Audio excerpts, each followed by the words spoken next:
د ولسمشر غني او پخواني ولسمشر حامد کرزي او نورو سیاستوالو لوري د منظور پښتين پر نیول کېدو تر غبرګونونو وروسته د سې شنبې په ورځ یو شمېر مدني فعالانو او د ولسي جرګې غړو کابل کې د پاکستان سفارت مخې ته لاریون وکړ.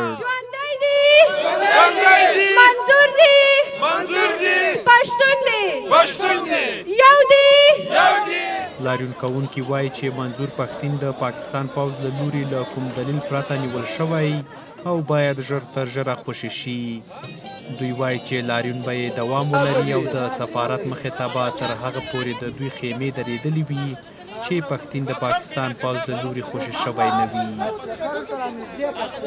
تر هغو چې منظور پښتون چې د ټولو پښتنو اواز یې اوچت کړی دی، چې د محکوم پښتون دپاره یې خپل اواز اوچت کړی دی، تر څو چې دوی آزاد نسي د بند څخه موږ همدلته خیمه ووهو. تر هغه پورې چې هغوی نه خوشي شوي خپل احتجاج ته دوام ورکوو. دا یوازې د احتجاج تر دغه ځایه منحصر نه ده، په ټول افغانستان کې نن موږ د همفکره خلک مظاهرې لري، لاریونونه، اعتراضیه غونډې لري او دا به تر هغه دوام کوي چې پاکستان مجبوره شي چې هم د پښتون ژغورنې غورځنګ برحقه غوښتنو ته غاړه کیږدي او هم مشرتابه چې د ټولو اصولو خلاف بندیان کړي راخوشي کړي. له لاریون کوونکو سره بیا د امنیتي ځواکونو چلند بدلیږي او دوی ته اجازه نه ورکوي چې د سفارت مخې ته خیمه ودروي. لاریونوال وایي چې دوی سره د پولیسو چلند د پاکستاني پوځیانو په څیر ده.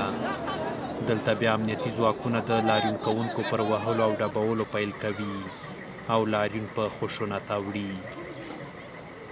پولیس همدارنګه چې په پاکستان کې همدغسې کردار او داسې رفتار کیږي، دلته هم نه غواړي تر څو موږ دلته آواز اوچت کړو او دلته ودرېږو.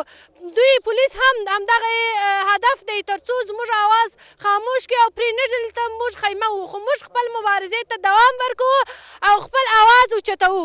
د پولیسو کوم غبرګون چې و هغه د مظاهرې د اصولو او قوانینو خلاف و. ټولو د پولیسو ته په درناوي تشدد نه کار وانغېسته او دوی چې په کوم هدف راغلي هغه د تشدد خلاف غږ پورته کول دي. موږ د تشدد خلاف یو، که پولیس موږ سره تشدد هم وکړي موږ به خپلو لاریونونو ته په سوله ییزه توګه دوام ورکړو. مدني فعالان او د ولسي جرګې غړي په داسې حال کې په کابل کې د پاکستان سفارت مخې ته لاریون کوي چې د پښتون ژغورنې غورځنګ مشر منظور پښتين 2 ورځې وړاندې په پېښور کې د پاکستان پوځ له لوري نیول شوی دی. وروسته تر هغه چې افغان ولسمشر محمد اشرف غني د منظور پښتين پر نیولو غبرګون وښود، نن دلته په کابل کې د پاکستان سفارت مخې ته مدني فعالین او د ولسي جرګې غړي راټول شوي او د منظور پښتين د خوشي کېدو غوښتنه کوي. دوی وایي تر هغه چې پښتين خوشي شوی نه وي دوی به خپلو لاریونونو ته دوام ورکړي. میرویس سلام زوی، کابل نیوز.